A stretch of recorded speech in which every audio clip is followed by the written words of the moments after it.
Yesaya mengakui kenabian Rasulullah. Sekarang siapa yang mengakui kenabian Paulus? Yang dimaksudkan Yesaya adalah Yeremia. Paulus itu bagi saya bukan nabi. Ketika kitab itu diberikan, yang akan berkata aku tidak dapat membaca. Di mana Yeremia diberi kitab dan mengatakan aku tidak dapat membaca? Firman Tuhan hanya dipercayakan kepada orang Israel. Kenapa kebencian Pak Ustadz sangat berlebih kepada Paulus? Karena Paulus itu mengajarkan untuk meninggalkan ajaran Yesus. Bismillahirrahmanirrahim.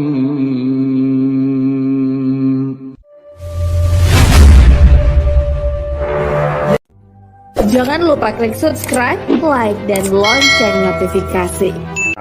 Silakan.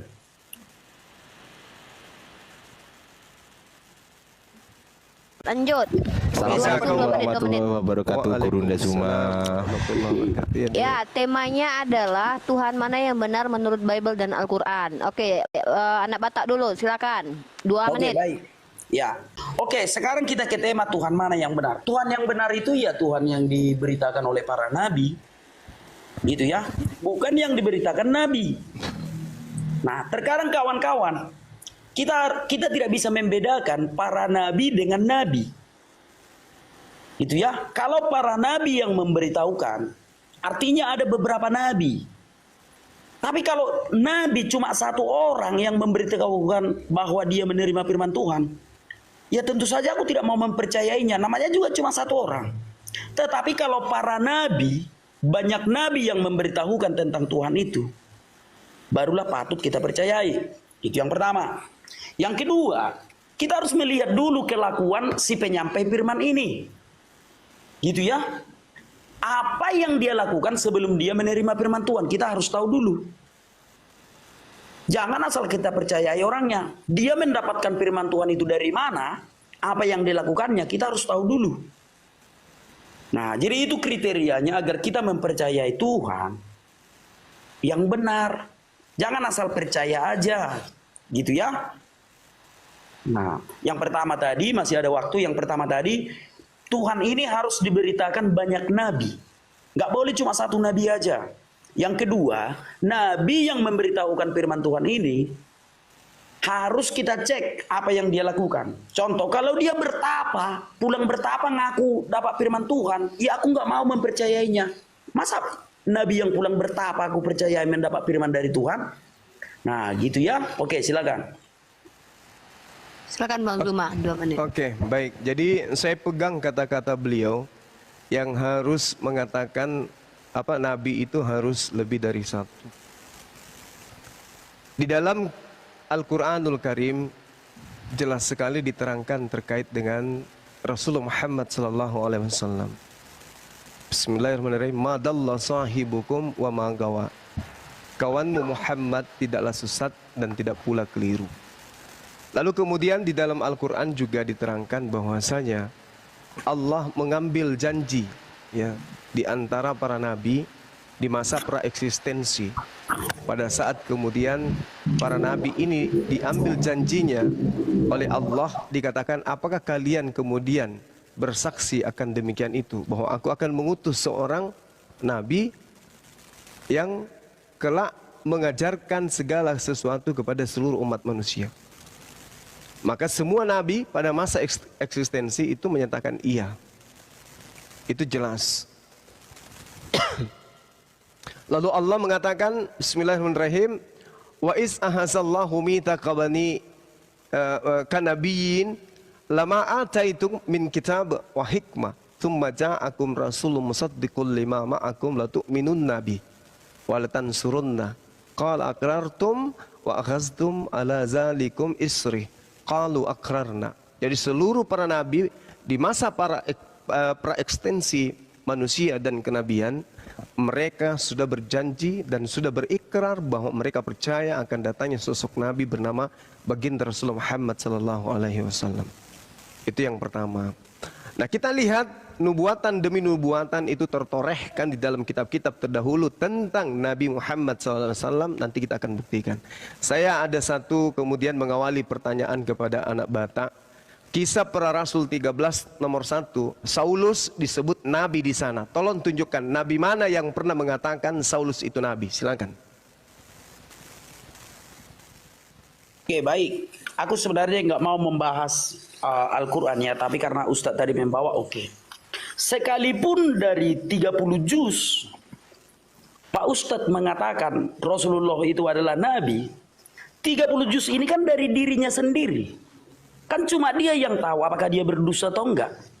Kecuali tadi, di dalam Torah dikatakan kalau Muhammad itu Nabi. Di dalam Mazmur dikatakan Muhammad itu Nabi. Artinya ada saksi yang lain. Kalau dari dalam Quran, sekalipun dari surat Al-Fatihah sampai surat An-Nas, tidak pantas dipercaya. Kenapa? Karena 30 juz itu dari Muhammad juga. Apa itu ada dari yang lain? Coba cara berpikirnya kayak mana kawan-kawan? Contoh kalau aku menulis satu buku, sekalipun di dalam buku yang kutulis 100 halaman ini, dari halaman pertama sampai halaman 100, di situ kukatakan aku Nabi, bagaimana kalian mau percaya? Karena buku ini aku yang tulis. Demikian juga dengan Quran tadi. Quran itu kan dari satu orang aja itu, Muhammad. Bagaimana mungkin kita mempercayai data yang dari dirinya sendiri? Harus ada dong kesaksian orang. Semoga kawan-kawan paham apa yang kumaksudkan. Semoga kawan-kawan paham. Sekalipun dari surat Al-Fatihah sampai surat An-Nas, itu Al-Quran kan dari Muhammad juga. Adakah kesaksian orang bahwa dia Nabi? Nah gitu loh, jangan kesaksian dari dirinya sendiri. Sementara udah jelas kita tahu dia apa yang dilakukannya sehingga dia menjadi Nabi. Kan begitu. Dalam Sahih Bukhari 3 jelas sekali. Dia masuk ke dalam gua Hiro. Barulah pulang dia mengaku jadi Nabi. Sekalipun seluruh ayat Al-Quran kau gunakan, seluruh ayat Al-Quran itu kan dari dirinya sendiri. Bagaimana bisa dipercayai gitu ya? Nah silakan. Oke, waktu habis, Anabata. Oke, jadi kalaupun dasar yang kita kasih kepada saudara terkait dengan Rasulullah Muhammad SAW dari Al-Quran, Anda mengatakan Anda tidak percaya. Baik. Sekarang kita ambil data yang netral, kitabnya Yahudi. Yang kita bahas ini adalah Nabi Paulus, Nabi Saulus, dan Nabi Muhammad SAW. Kita ke kitab yang netral, bukan kitabnya Kristen, bukan kitabnya Islam. Jangan surah-surah Paulus, jangan kitab Perjanjian Baru, karena itu mendukung kenabian Saulus. Ingat pertanyaan saya tadi, Saulus adalah Nabi. Tunjukkan Nabi mana yang menceritakan tentang kenabian Saulus. Sekarang indikasi, karena tidak mungkin kemudian nama Nabi Muhammad SAW diloloskan di dalam kitabnya orang Yahudi, nggak mungkin. Nah sekarang kita lihat di dalam Yesaya 29, bantah saya nanti. Yesaya 29 nomor 12. Apabila kitab itu diberikan kepada seorang yang tidak dapat membaca dengan mengatakan baiklah baca ini, maka ia akan menjawab aku tidak dapat membaca. Ini nubuat. Kalau ini bukan Rasulullah Muhammad SAW, ataukah ini adalah Paulus? Tolong tunjukkan di mana datanya. Itu yang pertama. Apabila kitab itu diberikan kepada seorang yang tidak dapat membaca, dia ummi, dengan mengatakan ikra, baca, maka ia akan mengatakan aku tidak dapat membaca. Kalau ini bukan baginda Rasulullah Muhammad SAW, tolong tunjukkan nabinya Kristen yang menggenapi ini. Apakah Nabi Saulus, Nabi Lukas, Nabi Markus, Nabi Paulus, Nabi Matius, atau Nabi Petrus atau siapa? Yang jelas bukan Yesus.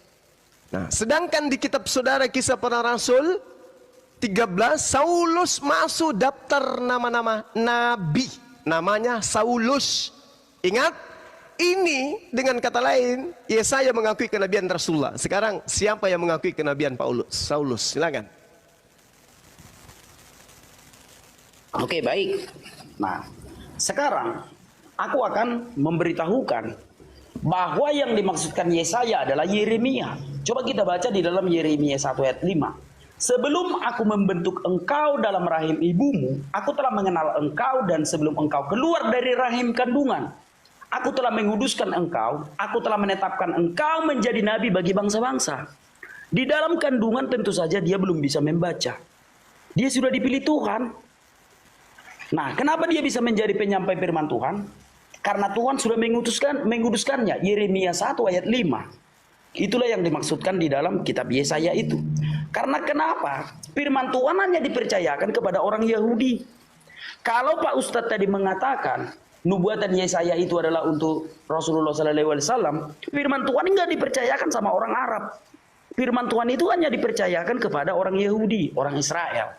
Jadi yang dimaksudkan Yesaya adalah Nabi Yeremia yang dari kandungan dia sudah dipilih oleh Tuhan. Sejak dari kandungan sudah dipilih oleh Tuhan. Nah, berikut tentang Paulus. Paulus itu bagi saya bukan nabi. Penyebutan orang-orang tentu saja berbeda-beda. Ada orang yang mengalami karunia kenabian, atau ada orang yang bisa melakukan hal-hal yang hanya bisa dilakukan nabi, maka mereka dianggap nabi. Tetapi tidak ada lagi nabi setelah Tuhan Yesus datang ke dunia. Coba kita baca di dalam Ibrani 1 ayat 1 ya. Bahwa ketika Allah sudah berbicara secara langsung kepada kita, dia tidak memerlukan nabi lagi. Jadi Paulus itu bukan nabi, tetapi penginjil atau apostolos dalam bahasa Yunani. Nah, kalau ada yang menganggapnya nabi, yaitu masalah mereka. Dan tidak ada salahnya. Kenapa? Karena Paulus melakukan hal-hal yang hanya bisa dilakukan nabi. Nah gitu ya. Bukan nabi yang memang dipilih oleh Tuhan. Tetapi dia adalah rasul yang dipilih oleh Tuhan. Jadi kita harus bedakan gitu. Silakan. Iya, jadi kita sudah mendengarkan tidak ada salahnya katanya. Dengan kata lain dia sudah mengakui Saulus itu nabi palsu. Dia bukan nabi, tapi kalaupun dia dianggap nabi itu tidak ada salahnya. Nabi palsu. Oke ya, sekali lagi saya katakan, Anda mencoba mengais-ngais Yeremia 1 nomor 5, bung. Coba Anda baca, kalau perlu original teksnya Anda pelajari, supaya Anda itu bisa belajar dengan baik. Di dalam kitab itu jelas sekali dikatakan bahwasanya ketika kitab itu diberikan kepada oknum tersebut, dia akan berkata, aku tidak dapat membaca. Apa hubungannya dengan Yeremia? Di mana Yeremia diberi kitab dan mengatakan aku tidak dapat membaca. Anda kemudian berasumsi itu karena dia di dalam rahim. Tidak ada hubungannya. Oke, Anda tidak bisa menunjukkan siapapun. Nabi Muhammad SAW masih kandidat tunggal. Saulus Anda sudah akui tadi, nabi palsu. Kalaupun ada bisa seperti itu, tidak ada salahnya katanya. Ini pelajaran berharga buat saudara. Saya katakan kepada saudara sekali lagi. Di dalam Ulangan 18 nomor 18, aku akan membangkitkan seorang nabi yang sama seperti Nabi Musa. Aku akan menaruh firmanku di mulutnya. Sama seperti Nabi Musa, aku akan menaruh firmanku di mulutnya, dan dia akan mengatakan kepada mereka segala yang kuperintahkan kepadanya. Saulus tidak lolos di sini karena dia ngarang sendiri.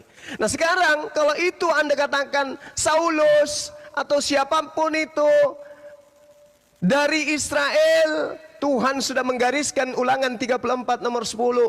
Seperti Musa yang dikenal Tuhan berhadapan muka, tidak ada lagi yang bangkit dari orang Israel. Berarti nabi yang sama seperti Musa harus di luar Israel. Ingat, Saulus adalah nabi. Anda mengatakan tidak ada nabi setelah Yesus. Berarti nabi Saulus adalah nabi palsu. Terima kasih. Baik, sekarang giliranku. Coba kau baca dulu di dalam Yeremia 1. Kau baca aja satu perikop. Lalu Tuhan mengulurkan tangannya dan menjamah mulutku. Tuhan berfirman kepadaku, sesungguhnya aku menaruh perkataan-perkataanku ke dalam mulutmu. Enggak disuruh baca. Gitu ya. Jadi yang dimaksudkan Yesaya adalah Yeremia. Karena di dalam iman kekristenan, setiap nabi harus dinubuatkan dan bernubuat. Gitu ya. Sebelum Yeremia menjadi nabi, Yesaya harus memberitahukan bahwa dia adalah nabi.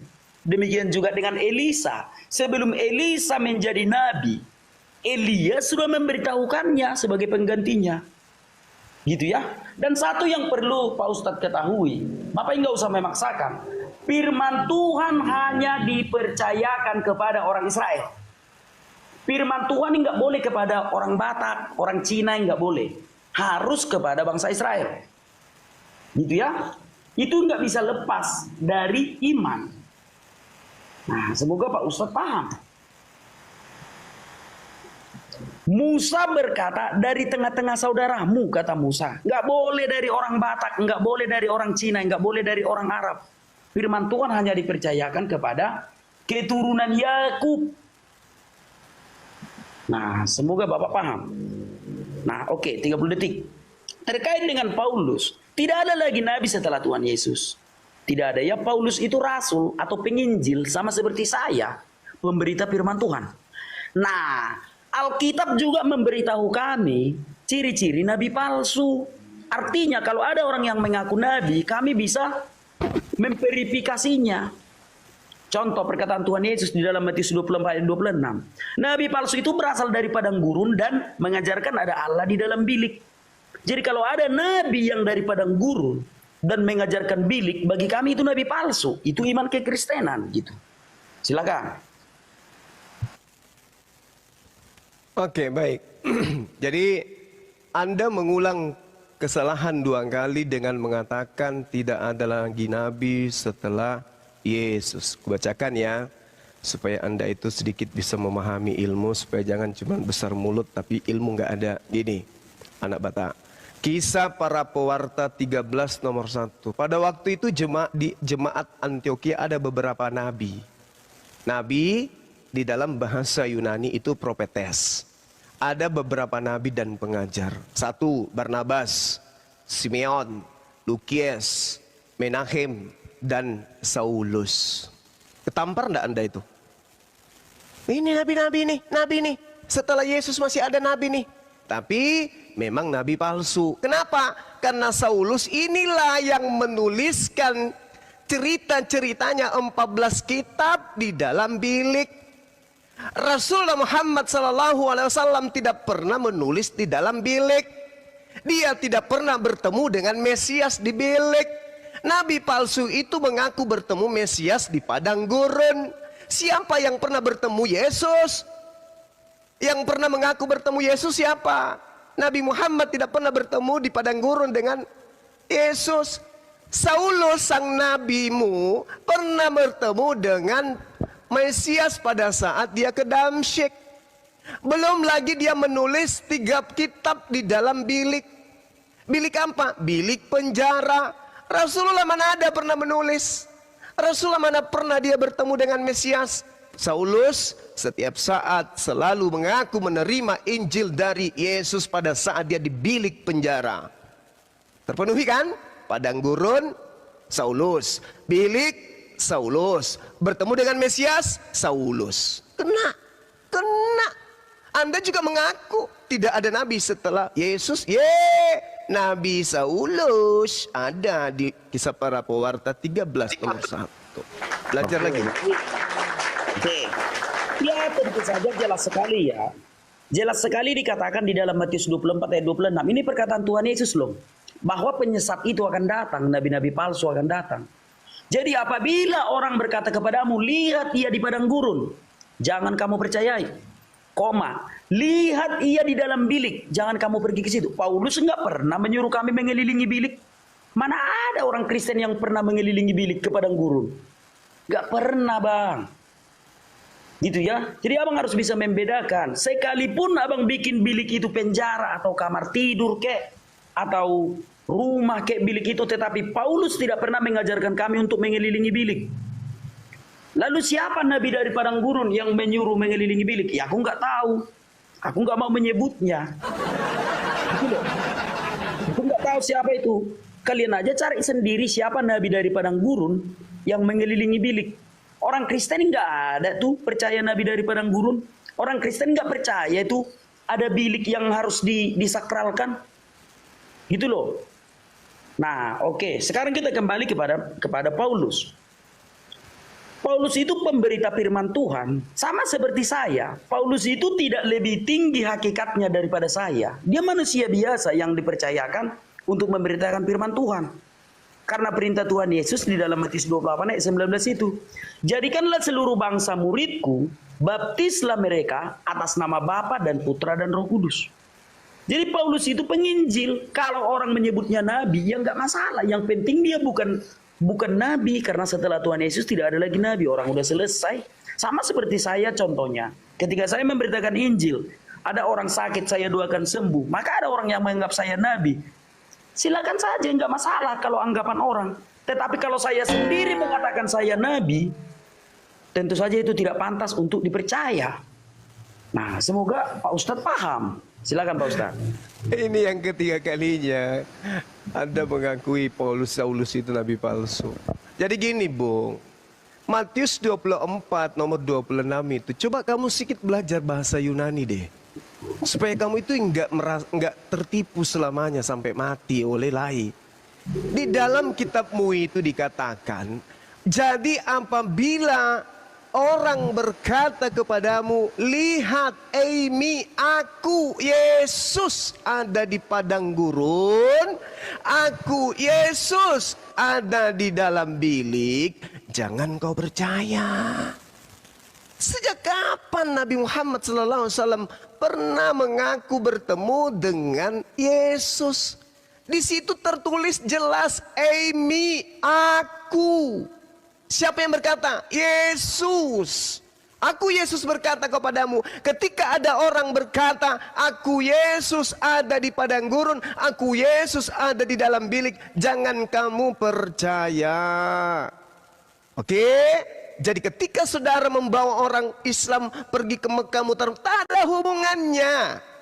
Rasulullah Muhammad SAW tidak pernah mengajarkan, ayo umatku, ayo ke bilik Mekah, ke Mekah sana ketemu Yesus. Gak ada. Ini Yesus menekankan kepada muridnya, apabila kamu bertemu dengan orang yang mengatakan dia bertemu dengan aku Yesus di padang gurun, aku Yesus di bilik, jangan kau percaya. Dan itu dilakoni dan digenapi oleh Saulus. Lagi-lagi Saulus juga mengaku nabi. Anda mengatakan, ya boleh dikatakan nabi juga kalau orang lain mengatakan dia nabi, ya bisa saja. Itu sama halnya Anda sudah mengakui dialah nabi Saulus sang palsu itu. Oke? Anda mengatakan tidak ada hukum-hukum Tuhan diberikan kepada nabi di luar Israel. Kata siapa? Oke, kata siapa? Israel itu adalah Yakub, keturunan Yakub disebut Israel. Sebelumnya sudah banyak nabi, bukan Israel. Begitu Bung belajarnya. Aduh kasihan ini anak Batak. Tidak masalah, tapi itu diralat dulu ya. Aku nggak mengatakan tadi Muhammad di padang gurun ya, sama orang Islam di padang gurun. Aku nggak mengatakannya. Jangan menggiring-giring opini. Aku tidak menyebut Islam dan Muhammad. Alkitab yang mengatakan, Matius 24 ayat 26. Ini perkataan Tuhan Yesus loh. Jadi apabila orang berkata kepadamu, lihat ia ada di padang gurun, jangan kamu pergi ke situ. Atau lihat ia ada di dalam bilik, jangan kamu percayai. Itu yang dikatakan Alkitab. Aku nggak katakan Islam yang mengelilingi Ka'bah. Aku nggak mengatakan ya jangan apa ya, jangan memframing. Artinya ciri-ciri inilah ciri-ciri nabi palsu yang disampaikan oleh Tuhan Yesus. Nah, terkait firman Tuhan, bisakah firman Tuhan sama orang di luar Yahudi? Nggak bisa. Nggak bisa ya. Kenapa? Ya itu iman Kristen. Coba kita lihat di dalam Yohanes 4 ayat 24 ya. Yohanes 4 ayat 22, maaf. Kamu menyembah apa yang tidak kamu kenal, kami menyembah apa yang kami kenal. Sebab keselamatan datang dari bangsa Yahudi, bukan dari bangsa Arab. Dalam iman kekristenan, keselamatan itu datang dari bangsa Yahudi, bukan dari bangsa Arab. Itu Tuhan Yesus sendiri loh yang bilang. Sekali lagi aku bacakan. Kamu menyembah apa yang tidak kamu kenal. Kami menyembah apa yang kami kenal. Sebab keselamatan datang dari bangsa Yahudi. Nah, jadi kalau ada orang yang mengaku-ngaku mendapat firman Tuhan ya, kita cek dulu dia. Apakah dia orang Yahudi atau enggak. Jangan asal dipercaya. Sebab pengajar-pengajar sesat itu, nabi-nabi palsu itu ada.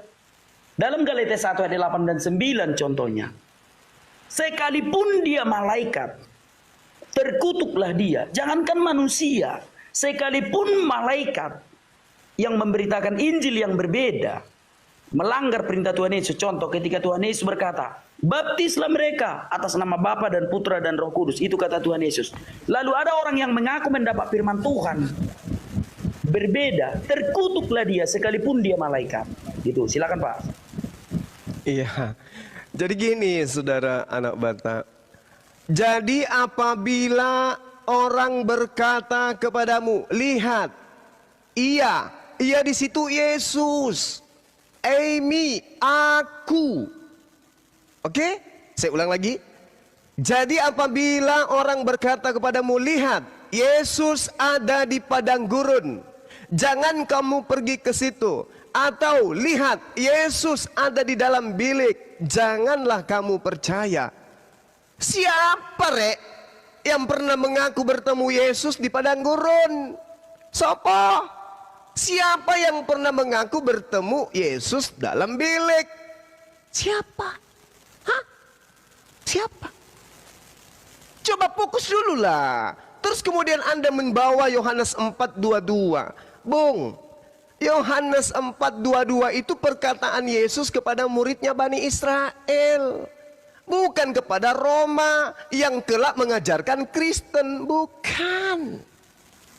Yesus berkata kepada Bani Israel, muridnya orang-orang bersunat, aku menyembah, kami menyembah apa yang kami kenal. Kalian orang Roma Yunani menyembah apa yang kalian tidak kenal. Ini pengakuan Yesus. Apa hubungannya dengan Anda? Lalu Anda mengatakan sebab keselamatan dari bangsa Yunani, bukan dari bangsa lain. Kristen yang ngajarin di Indonesia ini orang Yahudi rupanya. Orang Yahudi rupanya yang menyebar ke penjuru bumi mengajarkan kekristenan menyembah Yesus. Hah? Bukankah yang mengajarkan menyembah manusia itu orang Roma? Nyebrang ke Belanda, Belanda nyebrang Portugis, Portugis menjajah di Indonesia. Dan tidak ada satupun orang Yahudi datang ke Nusantara ini mengajarkan menyembah Yesus. Bukan orang Yahudi yang datang. Yang mengajarkan menyembah Yesus itu orang Barat. Paham? Belajar lagi, belajar. Silakan. Oke. Ya, siapapun yang memberitahukannya kepada kami, mereka tidak merubah apa yang diajarkan oleh orang Yahudi. Orang Yahudi lah yang pertama menjadi Kristen. Di Yerusalem yang pertama orang Kristen, bukan orang Batak. Coba kalau Bapak Ustadz pergi ke Israel, ke gereja yang ada di Israel itu, mereka itu semua orang Yahudi. Orang Yahudi memberitahukan tentang keselamatan itu kepada bangsa-bangsa lain. Bangsa-bangsa lain meneruskannya kepada kami. Mereka tidak mengubahnya. Apa yang disampaikan Yahudi tidak pernah diubah oleh orang Yunani maupun orang Eropa. Artinya adalah keselamatan itu datang dari Yahudi. Kecuali tadi orang Yunani atau orang Eropa merubahnya, barulah salah. Ini tidak.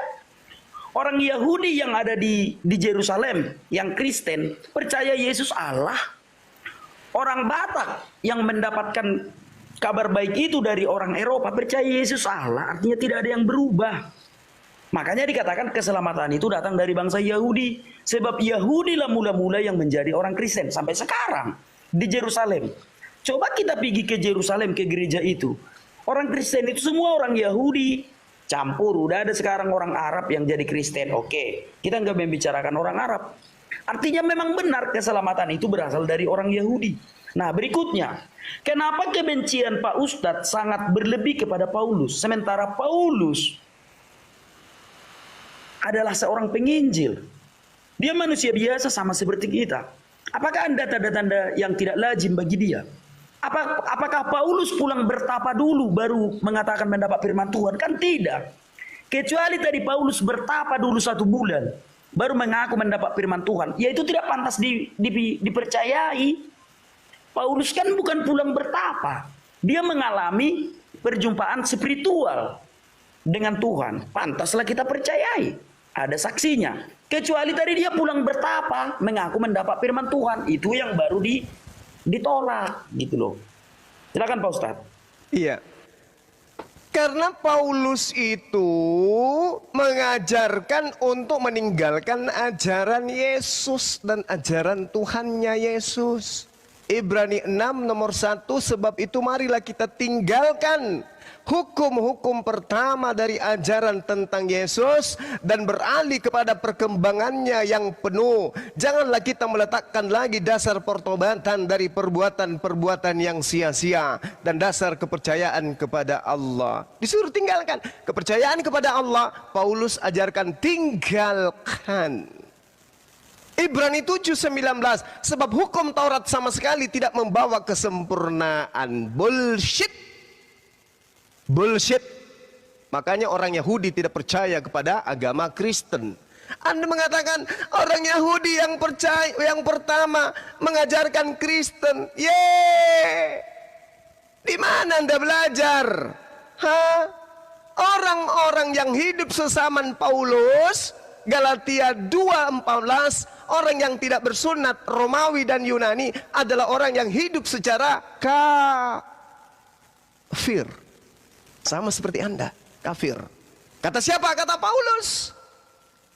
Kisah Para Rasul 11, Bung. Pertama kali orang di Antioquia disebut Oten, Kiceng.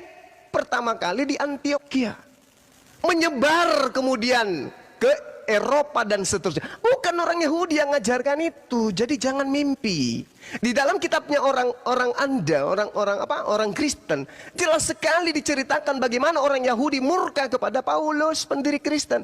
Hai orang-orang Israel, tolong, inilah orang yang di mana-mana mengajar semua orang untuk menentang bangsa kita dan menentang hukum Taurat dan tempat ini. Dan sekarang ia membawa orang-orang Yunani pula ke dalam bait suci Allah dan menajiskan tempat suci ini. Orang Yahudi itu najis. Orang Yunani itu najis. Mereka Kristen-Kristen itu najis. Menurut Kisah Para Rasul 21 nomor 28. Jangan ngadi-ngadi, Bung.